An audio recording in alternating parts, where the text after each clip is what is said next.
wigs are out, teal wigs are in. So if you watch my TikTok, this is where we started. This was originally a Sheen 613 wig. I had dyed it like a pastel pink, so we had to bleach bath it back. So here's what I'm using today. Using a split bowl for the green and the black, and just a single bowl for the actual teal colour itself. Plenty of brushes, we're going to need them. Plenty of clips, we're also going to need them. Not to mention the amount of gloves that we're probably going to need as well. Towel, you don't mind getting any dye on. You're going to need that to wipe your hands in between. We are using crazy colours today. I was in a toss up between crazy colour and manic panic. Went with crazy colour in the end. For the teal, I'm going to be mixing pine green and peacock blue, and for the pops of colour I'm going to be using lime twist and black. So I'm going to take my split bowl, I'm going to put the lime twist in and the black on the other side, so we can do the pops of colour whilst I mentally prepare for the next couple of hours, because it really did take that long. Honestly guys, I just winged it. I'm not even going to lie, I didn't even know what I was doing at this point.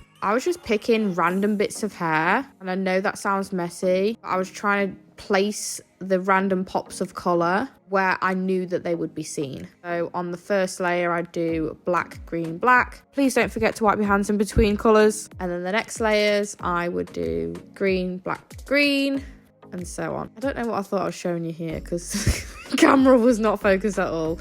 But I'm just mixing the two teal colours together, because as I was going through the layers, like going up the wig, I was making sure to be putting that teal colour in at the root of both of the like black and green, like the lime green, and making sure to literally lather anywhere else that had the slightest bit of blonde. I make this look super messy. That is because I'm literally the most messiest at pretty much anything. But one thing I will say is, even though I'm messy, it always works out. Even though I look like I don't know what I'm doing, I do somewhere. It works out. Okay, so at last minute I had the idea, because this wig was already cut into like a shag cut, we pull layers out of the fringe and layer the lime twist first, then the black, then the teal. Again, as always, I'm winging it at this point. I had no idea how this was going to turn out. This was one of the best things that I actually did, and I'm super grateful that I trusted my instincts on this one, because it looked absolutely sickening in the end.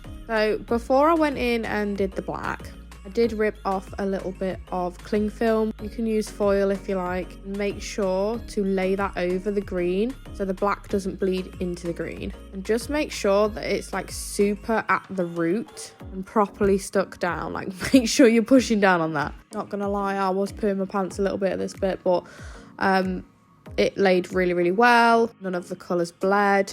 I was super impressed with myself. And then of course I just finished the rest of the hair off, lathered it completely with that teal colour, and waited about half an hour for it to process. Gotta say, not really a colourful hair gal, but this teal colour, the pops of colour in with the light and the dark, was absolutely stunning. It's definitely made me want to try more colours. So if you have any suggestions, please put them in the comments, because I'd love to play around. When I was rinsing, I used very, very cold water. That is a trick for the colours not bleeding together. I gave it a good wash, a good condition, dried it with all my regular products, and gave it a good curl. This is the final look. I was literally obsessed. Couldn't believe how much I love this colour. It's so flattering. And look at those pops of green and the pops of black. It was definitely worth the couple of hours that I was stood on my feet for. This heavily pregnant. Let me know what you think in the comments.